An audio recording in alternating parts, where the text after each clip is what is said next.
নাহিদ হাসান, বাগেরহাট ৫। মাননীয় স্পিকার, আপনাকে ধন্যবাদ। মাননীয় স্পিকার, আমরা গতকাল সংসদে একটি কবিতা শুনেছিলাম। চিরসুখী যে জন ভ্রমে কি কখন ব্যথিত বেদন বুঝিতে পারে, কি যাতনা বিষে বুঝিবে সে কিসে, কভু আসিবে সে দংশে নিজারে। মাননীয় স্পিকার, এই কবিতার বিপরীতে আমিও একটি কবিতা লিখেছি। যে কভু গুমের আধারে হারায়নি পথ, সে কি বুঝবে স্বজন হারানো বেদনা কত। গুমের যাতনা বুঝিবে সে কিসে, যে ছিল শিলংয়ের বিলাসিনী সে। রাগ করলেন?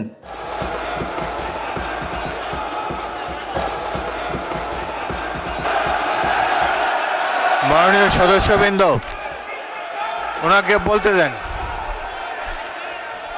মাননীয় স্পিকার, কিছু গুম গুম হয় না, কিছু গুম ট্রেনিং হয়। মাননীয় স্পিকার, ইসলামী ব্যাংক ইসলাম নয়, জামায়াত ইসলাম ইসলাম নয়, কিন্তু ইসলাম হলো এস আলম। মাননীয় স্পিকার, একবার দায়িত্ব পেয়ে যে ব্যক্তি সেই কাজে ভুল করে তাকে আবারও সেই দায়িত্ব দেয়াকে বাংলা বাগধারায় বলা হয় দুধ দিয়ে কালসাপ পোষা। আর সেই কালসাপ হলো এস আলম, যেই এস আলম ইসলামী ব্যাংককে বা হাত বসিয়ে ইসলামী ব্যাংককে লুটে পুটে নিঃস্ব করে দিয়েছে। মাননীয় স্পিকার, 2022 সালে BNP media cell Facebook page থেকে একটি পোস্ট করা হয়, যেখানে লেখা হয় ব্যাংকিং খাতে চলছে হরিলুট, এস আলম গ্রুপের লুটপাটে সংকটে ইসলামী ধারার ব্যাংকগুলো। মাননীয় স্পিকার, সেই লুটতরাজ এস আলম গ্রুপকে আবারও সেই ইসলামী ব্যাংকের দায়িত্ব দেওয়া হয়েছে। মাননীয় স্পিকার, সংবিধানের ঠিক কোন ধারায় এটা বলা হয়েছে?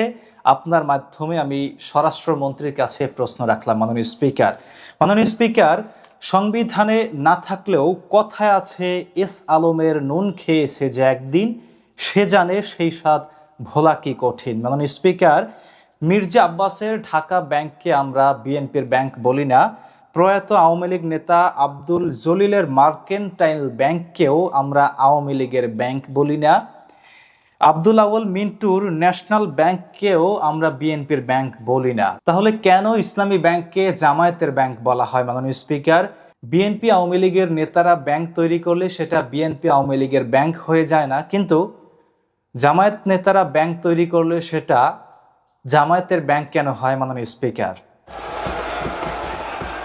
মাননীয় স্পিকার, প্রতিনিয়ত প্রতিকূলতার মাঝেও ইসলামী ব্যাংক আজ এত দূর এসে দাঁড়িয়েছে, এত সুনাম অর্জন করেছে, দেশের মানুষের আস্থা অর্জন করেছে। এইসব দেখে তাদের আসলে হিংসা হয়। মাননীয় স্পিকার, তাদের টাকার প্রতি লোভ হয় যারা ইসলামী ব্যাংকে হাত বসাতে চায়। মাননীয় স্পিকার, হাজার কোটি টাকা ঋণ খেলাপি এমপি মন্ত্রীরাও আজকাল বলে যে ইসলামী ব্যাংক তাদের হাতেই নিরাপদ। মাননীয় স্পিকার, ইসলামী ব্যাংক জামায়াত ইসলামীর কাছে যদি নিরাপদ হয় তাহলে তাদের সমস্যাটা কোথায়? মাননীয় স্পিকার, বরং তারা এখন ক্ষমতায়, তারা চাইলেই এরকম ইসলামী ব্যাংকের মতো 10টি ব্যাংক তৈরি করতে পারে, তারা চাইলেই ইসলামী ব্যাংকের থেকেও ভালো সার্ভিস গ্রাহকদের দিতে পারে। তারা সেটা করুক, আমরাও ইসলামী ব্যাংক ছেড়ে তাদের ব্যাংকে যাব। মাননীয় স্পিকার, কিন্তু তারা সেটা না করে একটি প্রতিষ্ঠিত ব্যাংকের উপরে কালো হাত বসিয়ে দিলে জনগণ সেটা কোনোদিনও মেনে নেবে না। মাননীয় স্পিকার, আপনাকে ধন্যবাদ।